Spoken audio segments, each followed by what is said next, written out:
परम शांति। आप सबका स्वागत है हमारे माँ बापू जी के YouTube चैनल पर। वीडियो के कंटिन्यूशन में अगला पार्ट स्वर्गलोक। स्वर्गलोक तीसरा लोक है। बबूर लोक के ऊपर स्वर्गलोक है। स्वर्ग कौन जा सकता है? अच्छे कर्म करने वालों को स्वर्ग के सुख और भोग भोगने की अनुमति मिलती थी। धर्म राजा मनुष्य द्वारा किए गए पुण्य और पापों के कर्मों के अनुसार स्वर्ग और नरक का समय निर्धारित करते थे। स्वर्गलोक में 3 तत्वों का शरीर होता है। 3 तत्वों के शरीर में हल्का सुख मिल जाता है। धरती पर 5 तत्वों की दुनिया है। देवी देवता भोगी होते हैं। अक्सर देखा जाता है कि हमारे देवी देवता सोमरस और भोग विलास में डूबे रहते हैं।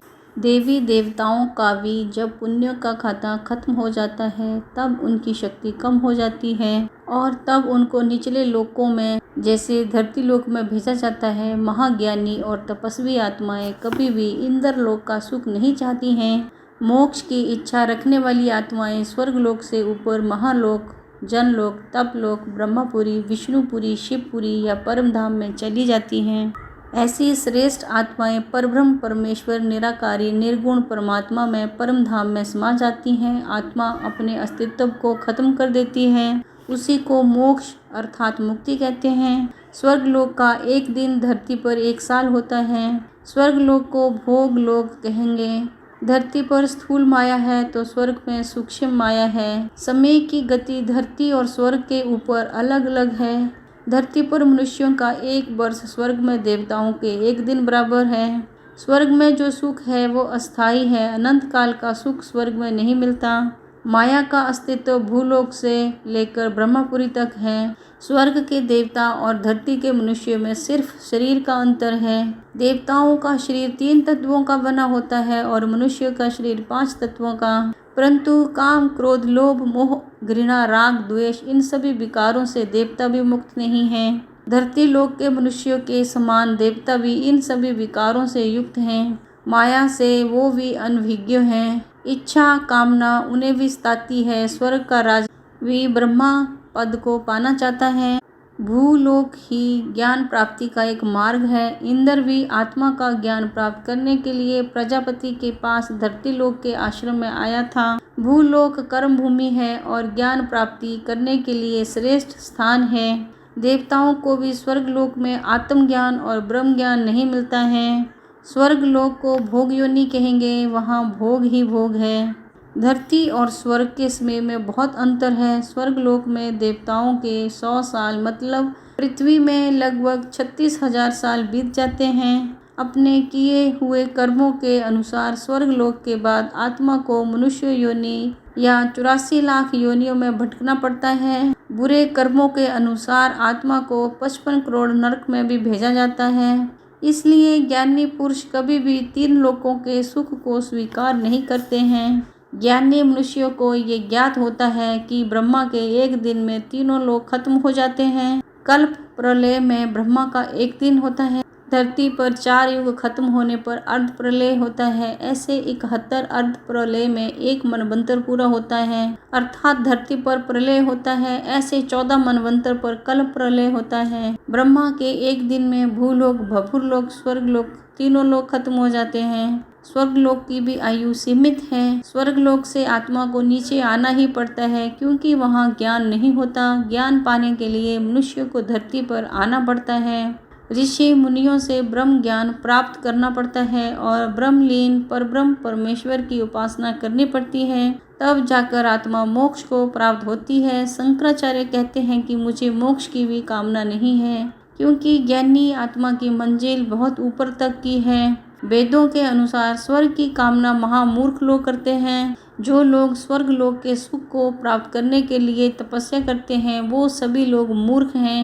मृत्यु लोक में आत्मा ज्ञान प्राप्त करके अपना कल्याण कर सकती है और भाग्य बना सकती है। इसलिए स्वर्ग की कामना नहीं करनी चाहिए। स्वर्ग लोक का मालिक इंद्र भी श्रापित होता है। असली सुख और परम शांति परम धाम में होती है।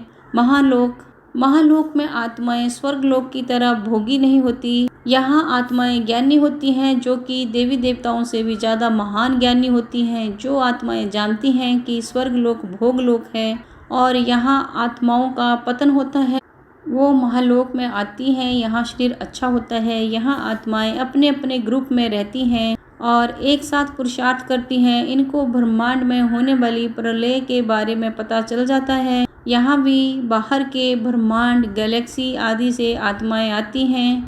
महालोक में भी अनंत परतें, लेयर्स हैं और सभी में अलग अलग समय है।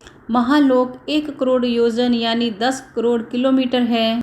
महालोक में सूक्ष्म दुनिया अर्थात 3 तत्वों आकाश, वायु और अग्नि की दुनिया होती है। यहाँ की सूक्ष्म दुनिया स्वर्गलोक से शुद्ध होती है। यहाँ भोग के अणु नहीं होते, इसलिए आत्माएं ऊपर के लोकों में जाने के लिए तप करती हैं।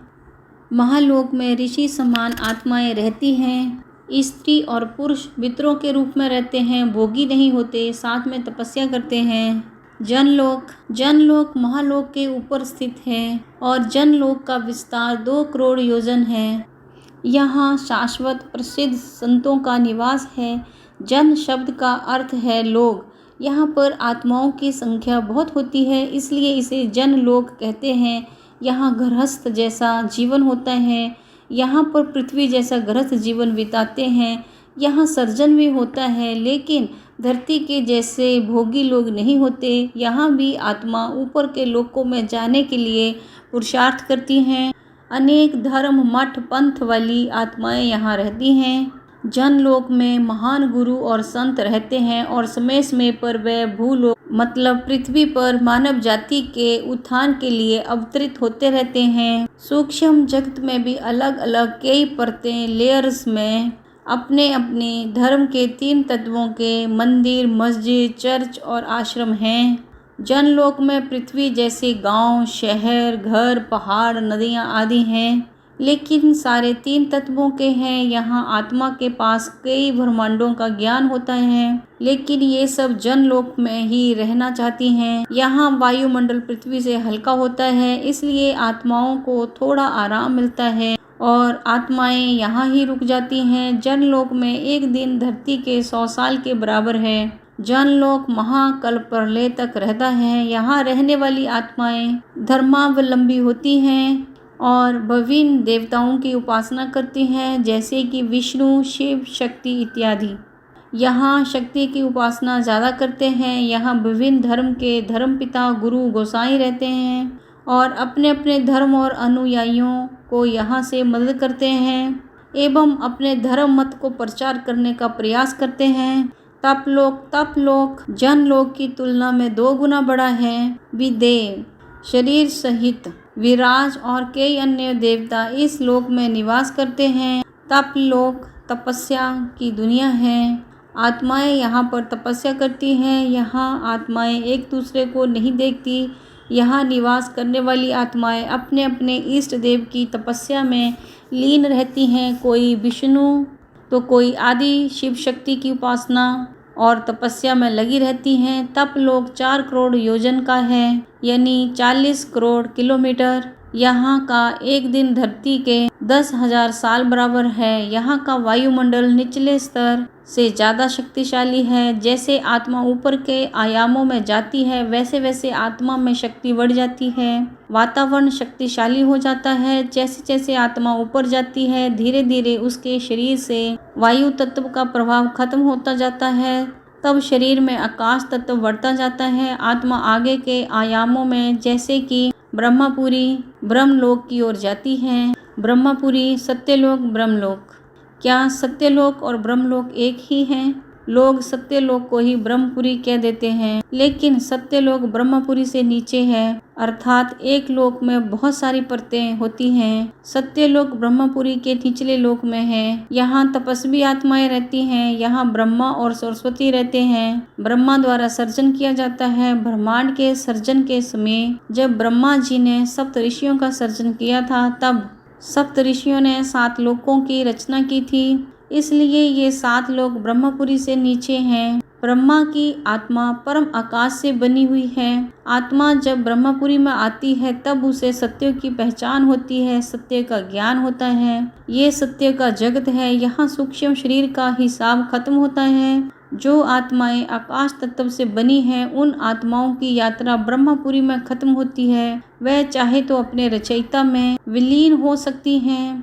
आकाश तत्व से बनी हुई आत्माएं ब्रह्मपुरी तक ही जा सकती हैं, उसके आगे नहीं जा सकती हैं। परम आकाश तत्व और परम प्रकाश से बनी हुई आत्माएं विष्णुपुरी या उसके ऊपर के आयामों में जा सकती हैं। विष्णुपुरी जाने के लिए आत्मा को तपस्या करनी पड़ती है। 3 तत्वों का हिसाब खत्म करके आत्मा विष्णुलोक मतलब कारण जगत में जाती हैं। सत्यलोक या ब्रह्मपुरी में आत्मा को अपने रचयिता के बारे में पता लग जाता है, इसलिए पावरफुल आत्माएं अपने रचयिता के पास जाने का पुरुषार्थ करती हैं। ब्रह्मपुरी और धरती के समय में बहुत अंतर है। ब्रह्मा का 1 सेकंड धरती के ऊपर 1,00,000 साल के बराबर है। ये हमारे पुराणों में भी बताया गया है। उदाहरण के लिए धरती के ऊपर एक राजा रेवत कुकुंडमी हुए। उस समय सत्ययुग चल रहा था और उनकी बेटी का नाम रेवती था। कुकुंडमी अपनी बेटी के साथ ब्रह्मपुरी ब्रह्मा से मिलने के लिए गए। वो ब्रह्मा जी से जानना चाहते थे कि उनकी बेटी के पति कौन होंगे, लेकिन जब वो ब्रह्मा जी के पास पहुंचे तो वो उस समय नाच गाना सुनने में व्यस्त थे, इसलिए कुकुंडमी और रेवती को ब्रह्मलोक में प्रतीक्षा करनी पड़ी। जब ब्रह्मा जी से वो मिले और धरती पर लौटे तब धरती पर 27 चतुर्युग खत्म हो गए थे। यदि इसकी गणना की जाए तो राजा कुकुंडमी को ब्रह्मपुरी में 19.43 मिनट प्रतीक्षा करनी पड़ी। अर्थात धरती के ऊपर समय और ब्रह्मपुरी के समय में बहुत अंतर है। जैसे जैसे ऊपर के आयाम या लोकों में आत्माएं जाती हैं तो समय धीरे हो जाता है, लेकिन धरती के ऊपर समय बहुत जल्दी चलता है। एक लोमश ऋषि हुए जिनकी आयु ब्रह्मा के 15 साल थी, जिसका उल्लेख हमारे पुराणों में है, यानी उन्होंने 5400 कल्प प्रलय देखे हैं। मार्कंडेय ऋषि की आयु ब्रह्मा के 7 दिन थी, यानी धरती के ऊपर 6048 करोड़ वर्ष हुए, मतलब उन्होंने 7 कल्प प्रलय को देखा होगा।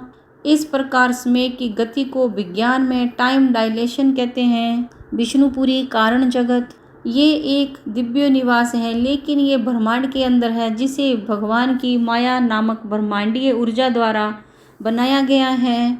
दूध का एक महासागर मतलब क्षीर सागर है, उसको वैकुंठ लोक के रूप में भी जाना जाता है, जो कि दिव्य है। भगवान विष्णु लक्ष्मी और अन्य दिव्य सहयोगियों के साथ यहाँ निवास करते हैं। वैकुंठ में रहने वाले सभी प्राणी दिव्य होते हैं। विष्णु लोक में वायुमंडल में 50% परम तत्व हैं, अर्थात परम आकाश, परम वायु और परम अग्नि 50% हैं और वहाँ परम सुख होता है। राक्षस यहाँ प्रवेश नहीं कर सकते। जो आत्माएं अपने जीवन काल में विष्णु की निरंतर उपासना करती हैं वो विष्णुपुरी को प्राप्त होती हैं। विष्णुपुरी में एक गोले में राधा कृष्ण का एक रूप है जहाँ रासलीला होती है और गोपियाँ यहाँ रहती हैं। जो भी राम और कृष्ण को विष्णु के अवतार मान के उपासना करते हैं और पूर्ण पवित्रता रखते हैं और सारे कर्म बंधन से मुक्त हो जाते हैं, वो विष्णुपुरी में आते हैं और परम सुख का अनुभव करते हैं। विष्णु की आत्मा परम आकाश से बनी हुई है। कारण जगत कौशल वर्ड को ही विष्णुपुरी कहते हैं। यहाँ 50% परम तत्व और 50% 3 तत्व का शरीर होता है। विष्णुपुरी रजो प्रधान है, यहाँ फरिश्ता रहते हैं। विष्णुपुरी में वायुमंडल बहुत ही मधुर संगीतों की धुन से भरा होता है। एक एक कण में मधुरता और शीतलता की अनुभूति हो, ऐसा यहाँ का वातावरण होता है।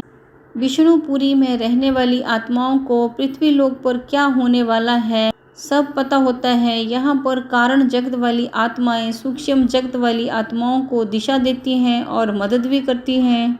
विष्णुपुरी में कारण शरीर का हिसाब पूरा खत्म करके ही आत्मा शिवपुरी जा सकती है। शिवपुरी महाकारण जगत, यहाँ शिव शक्ति आकारी रूप में रहते हैं और वही सारे ब्रह्मांड को चलाते हैं। शिव को यहाँ पर महादेव भी कहा जाता है, क्योंकि ये सारे देवताओं का सर्जन करते हैं। शक्ति को यहाँ पर आदि शक्ति कहा जाता है, क्योंकि उनकी शक्ति से हमारे ब्रह्मांड का परिचालन होता है। शिवपुरी को महाकारण जगत ग्रेट कॉजल वर्ल्ड कहेंगे। यहाँ आत्माओं का महाकारण शरीर होता है, अर्थात परम आकाश तत्व का शरीर होता है। यहाँ 100% परम तत्वों की दुनिया है। पहाड़, नदियाँ आदि सब परम तत्वों की होती हैं। आत्माएं बहुत समय शिवपुरी में परम सुख में रहने के बाद परम शांति को खोजती हैं। परम शांति प्राप्त करने के लिए वे निराकारी शिव को याद करती हैं। परम धाम, परम धाम हमारे ब्रह्मांड मतलब सोलर सिस्टम में सर्वोच्च है। परम धाम जिसको अमरलोक भी कहते हैं। निराकारी शिव एक ब्रह्मांड का मालिक है। निराकारी शिव को हमारे ब्रह्मांड के परब्रह्म परमेश्वर के नाम से संबोधित किया जाता है। परम धाम में आत्मा भावातीत, कर्मातीत, निराकारी, कैवल्य, परम शांति और परम सुख की अवस्था में होती हैं। शिव के 3 रूप हैं, निराकारी, आकारी और साकारी। निराकारी शिव परम धाम में रहते हैं। आकारी शिव शिवपुरी में और साकारी रूप शंकर, महादेव हिमालय, कैलाश में रहते हैं। निराकारी शिव को स्वयंभू नहीं कहेंगे क्योंकि शिव का भी रचयिता महाशिव है जो एक गैलेक्सी का मालिक है। निराकारी शिव खुद कभी भी कोई काम नहीं करते परंतु करवाते हैं। वे कर्म बंधन में भी नहीं आते। निराकारी शिव शिव शक्ति द्वारा और शिव शक्ति ब्रह्मा द्वारा सर्जन, विष्णु द्वारा पालना और शंकर द्वारा विनाश करवाते हैं। जब आत्मा की शक्ति क्षीण हो जाती है तब शिव जीव बन जाता है और फिर पुरुषार्थ करके उसकी आत्मा जीव से शिव बनने का प्रयास करती है। परम धाम में परम प्रकाश से बनी हुई आत्माएं ही जा सकती हैं। परम आकाश से बनी आत्माएं परम धाम में नहीं रह सकती, अर्थात वो परम प्रकाश में विलीन हो जाती हैं। जो आत्माएं शिव में से निकली हैं वो आत्माएं अपने रचयिता में समा जाती हैं और उनकी यात्रा वहीं समाप्त हो जाती है। यदि आत्मा को मुक्ति चाहिए तो वो शिव परमात्मा में समा जाती है और उसका अस्तित्व खत्म हो जाता है। ऊपर के आयामों में मतलब ब्रह्मांडों से आई हुई आत्माओं की यात्रा तब तक चलती है जब तक कि वो अपने रचयिता तक नहीं पहुंच जाती। गैलेक्सी या यूनिवर्स से आई हुई आत्माएं परम प्रकाश मतलब लाइट से बनी हुई हैं और वो परम धाम से ऊपर गैलेक्सी और यूनिवर्स तक जा सकती हैं। अंत में आत्मा अपने अपने रचयिता में समा जाती हैं या वो शिव से महाशिव परम महाशिव बन सकती हैं। हद और बेहद की दुनिया, हद की दुनिया यानी स्थूल 5 तत्वों की दुनिया, मृत्युलोक की दुनिया, जीवन मरण की दुनिया। बेहद की दुनिया यानी परम तत्वों की परम प्रकाश की दुनिया अर्थात स्थूल 5 तत्वों से परे की दुनिया यानी हद की दुनिया से परे की दुनिया। बेहद का मतलब है जिसका कोई अंत नहीं, जिसकी हम कल्पना भी नहीं कर सकते हैं, जो हमारी सोच से भी अति परे है, उसे बेहद कहेंगे। परम शांति, बेहद की परम शांति सोचो, बोलो परम शांति। Join us daily for live meditation, 10 p.m. to 11 p.m. on YouTube Live. Subscribe now. Website www.paramshanti.org. Email us anand@paramshanti.org. Like, share, subscribe. Join today. बेहद की परम शांति।